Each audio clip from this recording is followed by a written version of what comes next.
क्या कर रहा हूं मैं? दर्पण में देख रहा हूं। आप लोग भी प्रतिदिन देखते होंगे, परंतु प्रतिदिन अपना मुख देखने के बाद भी उस पर लिखी एक बड़ी सीख देखना भूल जाते हैं। अब आप कहेंगे कैसी सीख? तो जाइए एक बार फिर से दर्पण के सामने जाइए और मुख खोलकर देखिए, क्या दिखेगा? दंत पंक्ति और जीभा, है ना?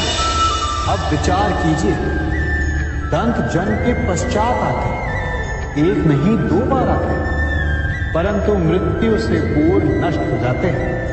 और जीभा जन्म पहले से होती है, परंतु मनुष्य के मृत्यु के पश्चात भी उसके अस्तित्व में रहती है ना? आश्चर्य की बात। दंत कठोर होते हैं, जीभा कोमल, परंतु फिर भी दंत नष्ट हो जाते हैं, जीभा नहीं होती। यही रहस्य है कि हठी और कठोर लोग शीघ्र नष्ट होते हैं और कोमल लचीले आवश्यकता के अनुसार स्वयं में परिवर्तन ला सकने में सक्षम लोगों का ही अस्तित्व रहता है। अर्थात परिस्थितियों के अनुसार स्वयं को लचीला बनाना सीखिए और आपका जीवन सरल हो जाएगा।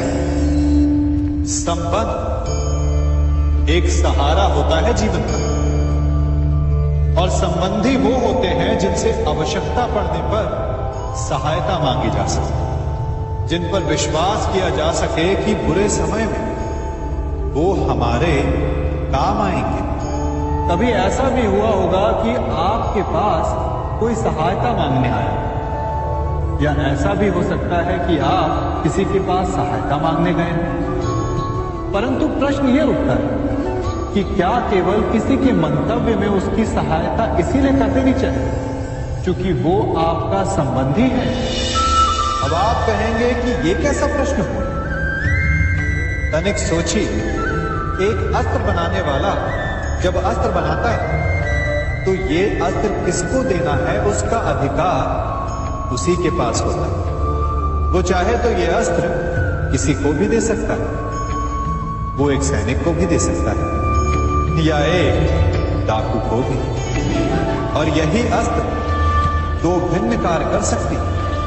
यदि डाकू के हाथों में आ गई तो उसका भय दिखाकर वो लोगों को लूटेगा, निरपराधों का रक्त बहाएगा। सहायता करने वाले की भी अवस्था ऐसी ही होती है। इसलिए किसी की सहायता करने से पूर्व ये विचार कर लेना आवश्यक है कि किसे क्या, कब और कितनी सहायता देनी चाहिए कि उसका दुरुपयोग ना हो। यदि आपकी सहायता से कोई अधर्म हो तो उसके उत्तरदायी आप ही होंगे। जीवन में कई बार ऐसे अवसर आते हैं कि आप लोगों से मिलने जाते हैं और उनसे कुछ आकांक्षाएं भी रखते हैं, और कई बार जीवन में ऐसे अवसर भी आते हैं कि लोग आपसे मिलने आते हैं। इसलिए अतिथियों का सम्मान करने से पूर्व सदा कुछ बातों को स्मरण रखना आवश्यक होता है। यदि कोई आपके पास मिलने आता है तो उसके 3 कारण हो सकते हैं। पहला कारण होता है भाव, दूसरा अभाव और तीसरा प्रभाव। तो जैसा अतिथि उसको वैसा ही सम्मान दें। यदि आपके पास कोई भाव से आए तो उसे केवल आपका प्रेम चाहिए, आपका सानिध्य चाहिए, और यदि कोई अभाव में आया तो उसकी उतनी सहायता अवश्य करें जितना आप करने में सक्षम हो, परंतु इतनी अधिक भी ना करें कि वो उस सहायता का दुरुपयोग कर बैठे।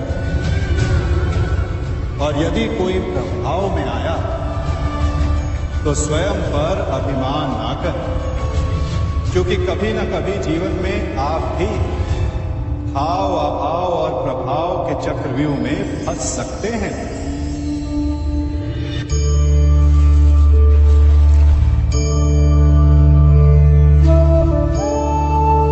यदि जग को मुट्ठी मुट्ठी में कसकर बांधे तो जल कैसे अपना मार्ग बनाकर निकल जाता है, इसी धारा की भांति यही अवस्था हमारे अपनों के साथ भी होती है। अधिकतर हम जिनसे प्रेम करते हैं, हम सदा उन्हें अपने समीप रखना चाहते हैं, स्वयं से दूर नहीं होने देना चाहते। चिंता करते हैं, भय खाते हैं कि कहीं उनके साथ या उनसे कुछ बुरा घटित ना हो जाए, और ऐसे में हमारे अपने ही हमसे दूर हो जाते हैं, ठीक मुट्ठी में बंधे जल की भांति। इसलिए जिनसे आप प्रेम करते हैं उन्हें स्वतंत्र कर दीजिए, उनकी सोच को स्वतंत्र बनने दीजिए, उन्हें अपने मार्ग स्वयं ढूंढने दीजिए, क्योंकि आप सदा उनके साथ उन्हें मार्ग दिखाने के लिए नहीं रहने वाले। इसलिए अपनों के साथ अवश्य रहें, परंतु उन्हें बांधे नहीं।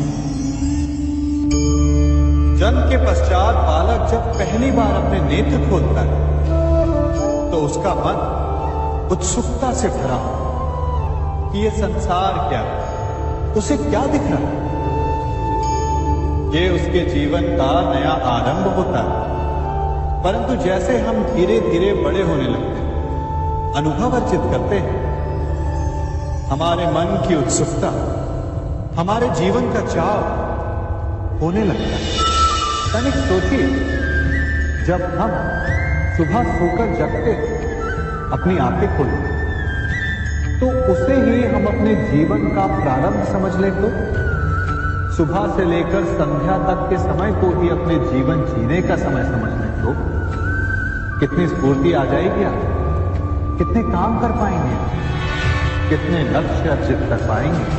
फलों से मिलकर घड़ी बनती, घड़ी से मिलकर प्रहर, प्रहर से मिलकर दिन बनते हैं और दिनों से माह और वर्ष। यदि आप अपना हर पल, हर प्रहर विश्वास से, हर दिन उत्साह से जिए तो आपका संपूर्ण जीवन सार्थक हो सकता है।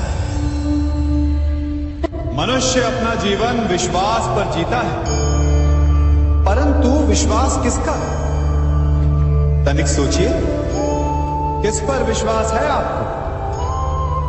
महापुरुषों की कही बातों पर, ग्रंथों में लिखे ज्ञान पर, माता पिता की सीख पर, या मित्रों के दिए गए निर्देशों पर, या फिर मेरी कही बातों पर? ये सब विश्वास अपूर्ण है जब तक आपको स्वयं पर विश्वास ना हो। यदि विश्वास करना है तो पहले अविश्वास करने के विज्ञान को भी सीखना चाहिए।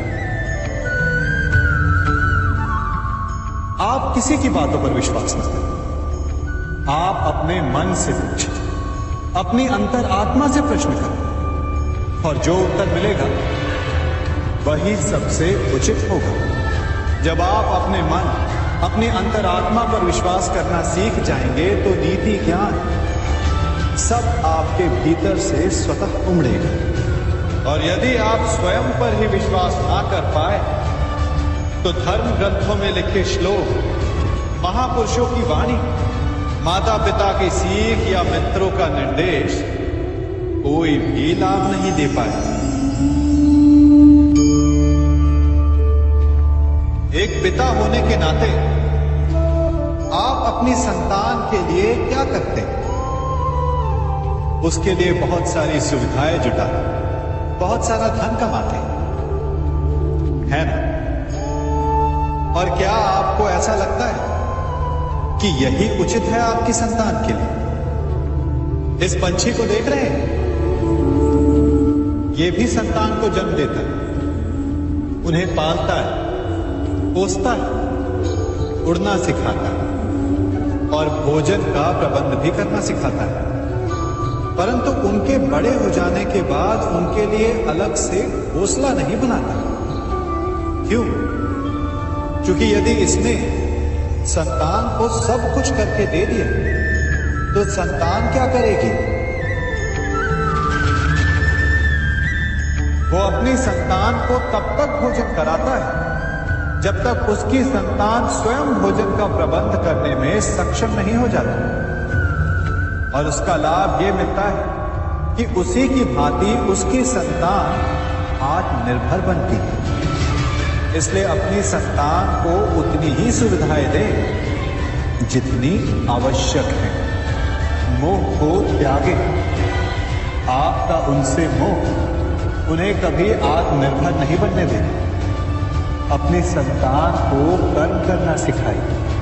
यदि आपकी संतान कर्म करना सीख गई तो वो धन स्वयं कमा लेगी। और यदि वो आलसी अकर्मण्य बन बैठे तो आपके संचित धन का भी नाश कर देगी। संसार में सबसे बड़ा संबंध कौन सा है?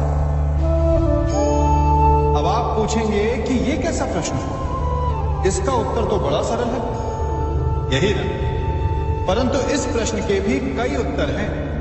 कोई कहेगा माता और पुत्र का संबंध, तो कोई कहेगा पिता पुत्री का संबंध, तो कोई पति पत्नी का, और तो कोई भक्त और भगवान का संबंध। परंतु तनिक गहराई से देखेंगे तो पाएंगे कि ये सारे संबंध या तो जन्म से जुड़े होते हैं, या समाज में बना दिए जाते हैं, या फिर किसी आकांक्षा के चलते बनते हैं। तो सबसे बड़ा संबंध कौन सा होता है? उलझ गए ना? सबसे बड़ा संबंध होता है मित्रता का, क्योंकि मित्र हम स्वयं चुनते हैं, जिसमें ना कोई आकांक्षा होती है, ना ही कोई स्वार्थ छिपा होता है। यदि कुछ होता है तो केवल साथ का आनंद। अपने बीते दिनों को स्मरण कीजिए। जब आप घर से बाहर निकलते होंगे तो सबसे पहले किसका स्मरण होता था? मित्र का। परंतु जैसे जैसे मनुष्य बड़ा होता जाता है, सफल होता जाता है, मित्र छूटते जाते हैं और फिर वो अपनी आय, अपने जीवन के स्तर के अनुसार मित्रता करने लगता है। उसके मन में ये विचार आ जाता है कि मित्रता बराबरी वालों से ही होनी चाहिए। यही सोच अनुचित है, क्योंकि मित्रता बराबर वालों से नहीं होती। मित्रता हमें बराबर करती है। इसलिए नए मित्र अवश्य बनाइए, परंतु अपने पुराने मित्रों को भूलिएगा मत। संसार में हर जीव, हर पशु पक्षी प्राणी परिश्रम करता रहता है अपनी इस भूख को मिटाने के लिए। परंतु क्या अन्य जीवों की भांति मनुष्य की भूख भी पेट तक ही सीमित रहती? तन की भूख मिटाते मिटाते कब ये भूख मन और माया की तृष्णा में बदल जाती है पता ही नहीं चलता। और अधिकतर ये तृष्णा धन संग्रहित करने तक ही रह जाती है। अपना जीवन जीना छोड़कर किसके लिए ये धन संग्रहित कर रहे हैं? आने वाली पीढ़ी के लिए। बड़ी विचित्र बात।